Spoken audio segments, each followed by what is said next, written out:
আসসালামু আলাইকুম। সবাই কেমন আছেন? আশা করছি যে যেখান থেকে ভিডিওটি দেখছেন সবাই আল্লাহর রহমতে অনেক ভালো আছেন। আমি আলহামদুলিল্লাহ ভালো আছি, কিন্তু অনেক দিন পর ভিডিও নিয়ে আসলাম। আশা করছি সবাই দেখবেন, সাপোর্ট করবেন। আসলে সবসময় কাজ করতে ভালো লাগে না, মন মানসিকতাও একরকম থাকে না। যেহেতু শখের বসে কাজ করা, তাই তেমন একটা গুরুত্ব দেওয়া হয় না। যেহেতু এটা প্রফেশনালভাবে করি না, তাই জন্যই আর কি বেহাল অবস্থা। যাই হোক, আপনারা সবাই সাপোর্ট করবেন।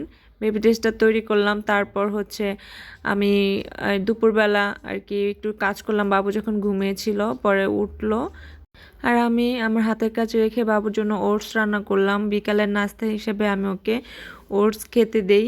তো ওটসটা আমি আগে রান্না করে তারপর দুধের সাথে মেশাই। আসলে সংসারের কাজকর্ম করে হাতের কাজ করার সময় আমি পাই না। যারা নাকি অনেক অনেক হাতের কাজ করে, আমি জানি না তারা কিভাবে এত এত কাজ করে। আমি আসলে পারি না, আমার ধৈর্য কুলায় না। আমার অসুস্থতা লাগে, শারীরিক ও মানসিকভাবে একটু অসুস্থ ছিলাম, যার কারণে ভিডিও দেওয়া হয় নাই। আমি যদি নিয়মিত ভিডিও দিতাম, ইনশাল্লাহ আমার এতদিনে মনিটাইজেশন চলে আসতো। তো যাই হোক, যেহেতু শখের বসে কাজ করছি, এখানে মানে জোর দেওয়াটাও বেশি একটা ভালো দেখায় না। তারপর বাবুর খাবার শেষ করে আমি বিছানাটা একটু গুছিয়ে নিলাম। বিছানা গুছানো, বিকালে তো টুকটাক অনেক কাজ থাকে। বারান্দার কাপড় চোপড়গুলো আনলাম, ভাঁজ করব। তারপর এগুলা জায়গা মতো রাখতে হবে। বিকালে আমরা তো টুকটাক সবাই অনেক কাজ করি, কারণ দুপুরবেলা ঘুমানোর পরে বিকালে এই কাজটা বেশি থাকে।